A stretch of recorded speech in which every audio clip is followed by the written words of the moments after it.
اللہ نے میرے لیے اعزاز دیا شہادت کا، مجھے وہ بھی قبول ہے۔ لیکن ماجی اس عمر میں آپ اتنی زیادہ جذباتی ہیں، ایموشنل ہے، کیا وجہ ہے اتنے جذبات کی؟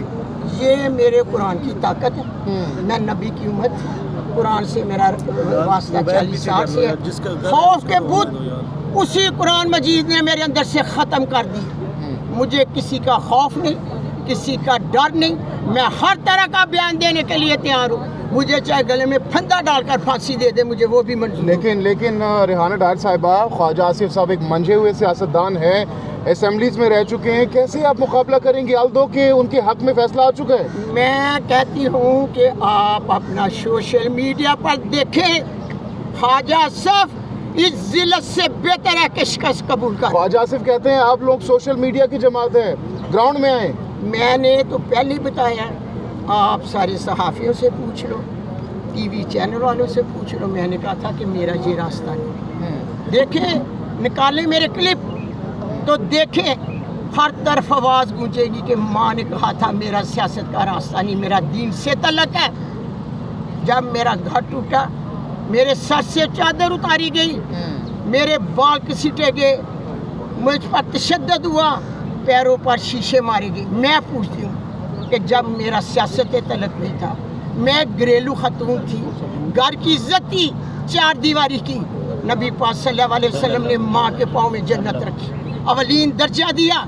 جب میرا سیاست سے تعلق نہیں تھا تو کیوں ظلم میرے پہ ہوئے؟ بچے میرے باغ گئے، گھر پر میں اکیلی رہ گئی۔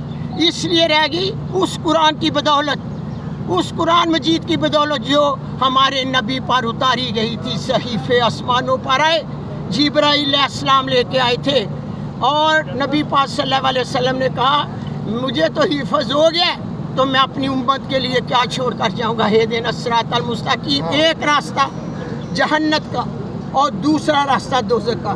ماں نے 40 سال سے جنت کی آفت کے لیے یہ سب کچھ کیا، اور میرے خوف کے بت اور بہادری کی وجہ وہ قرآن مجید ہے جو میرے نبی نے اپنی امت پر اتارا۔ جی آپ نے کہا کہ آپ پر بہت ظلم ہوا ہے، تو اس کے باوجود آپ آج یہاں پر کھڑی ہیں، ڈٹی ہوئی ہیں۔ بہت بڑے بڑے لوگ، بہت نامی گرامی لوگ سائڈ لائن ہو گئے، سیاست چھوڑ دی، آپ کے اندر اتنا حوصلہ کہاں سے ہے؟ کیونکہ میں جیت چکی ہوں، میں کیوں ہار تسلیم کروں؟ میں جیت چکی ہوں۔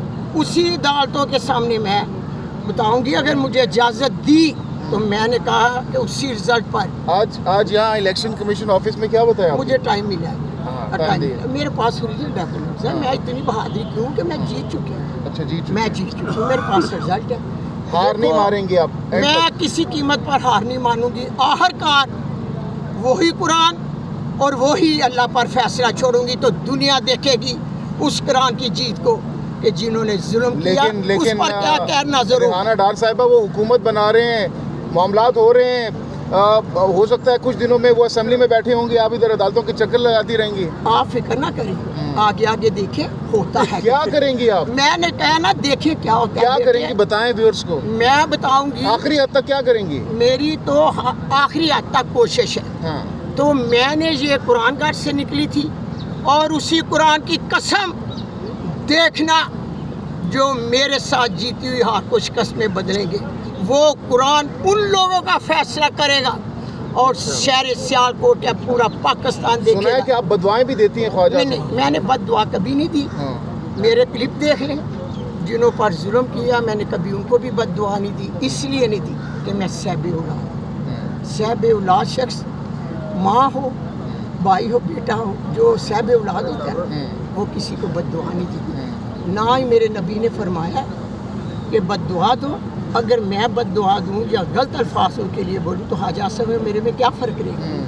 میں اپنے قرآن پہ ڈٹی ہوں، میں ہر طرح کے لیے تیار ہوں۔ جتنے ووٹ انہوں نے لیا، کہ آپ کو لگتا ہے ان میں سے کتنے ووٹ آپ کے بقول کتنے لوگوں نے ووٹ انہوں نے صحیح لیے، واقعی عوام نے ان کو وہاں پہ کاسٹ کیے ہیں؟ آپ نے اگر زمانہ ہے تو سیالکوٹ آ جانا۔ لیکن جلسہ بہت بڑا کیا تھا انہوں نے، میں نے جلسہ بہت بڑا کیا تھا انہوں نے۔ کال دوں گی اپنی جن لوگوں نے مجھے ووٹ دیا تو دیکھ لینا شہری سیالکوٹ کیسے باہر۔ جلسہ تو بہت بڑا تھا ان کا، جلسہ کیا تھا انہوں نے خواجہ آصف نے۔ خواجہ آصف نے، ہاں میرا پیغام ہے خواجہ آصف، سن لو، شہر سیالکوٹ کی عوام نے آپ کو شکست دی ہے، رد کیا آپ کو، آپ کے ظلم کو۔ ان ماؤں نے جن کے تم بیٹے اٹھا کر جیلوں میں کرتے تھے،